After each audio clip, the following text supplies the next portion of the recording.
I read 21 books this month because I'm grieving and I don't know how to regulate my emotions like a normal person.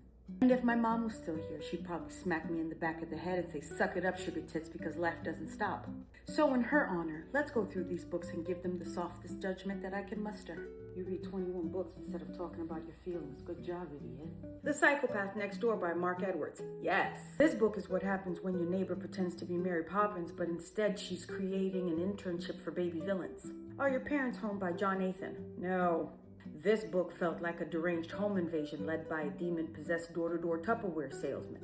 While I'm all for a good splatterpunk horror, the second the kids are involved, I'm telling Samuel to get off my property with his Tupperware. The Girls Who Grew Big by Layla Motley. Yes. This book felt like teen moms creating an entire sisterhood in the back of a pickup truck while the entire town judges them like the HOA from hell that they are. The Briar Club by Kate Quinn. Yes. 1950s girl boss boarding house filled with scandal, secrets, communists, gangsters, all unionizing to create mayhem. Curvy Girl Summer by Danielle Allen. Maybe. This book had all of the chaotic online dating apps that I love, but it kept screaming that curvy girls are a different species when the reality is online dating is a flaming porta potty for all of us, not just curvy girls. The Children of the Hill by Jennifer McMahon. Yes. I read this book like, a cute little family story, but instead I got questionable grandma science and a sister who decided to go Discovery Channel like a Bigfoot sighting. You'll Never Know by Caleb Stevens. Yes! This book had this guy solving murder riddles on a timer when my brain short circuits every single time Wordle asks me for a 5-letter word that isn't audio. The Intruder by Frida McFadden. Maybe. This book had the same energy of a movie that you play in the background while you're playing Candy Crush on your phone.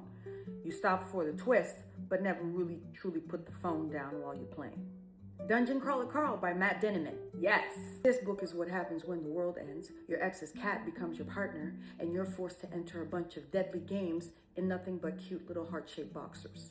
The Devil Takes You Home by Gambino Iglesias. Yes, this book took the phrase Lucky Rabbit's Foot and gave it an entirely new meaning.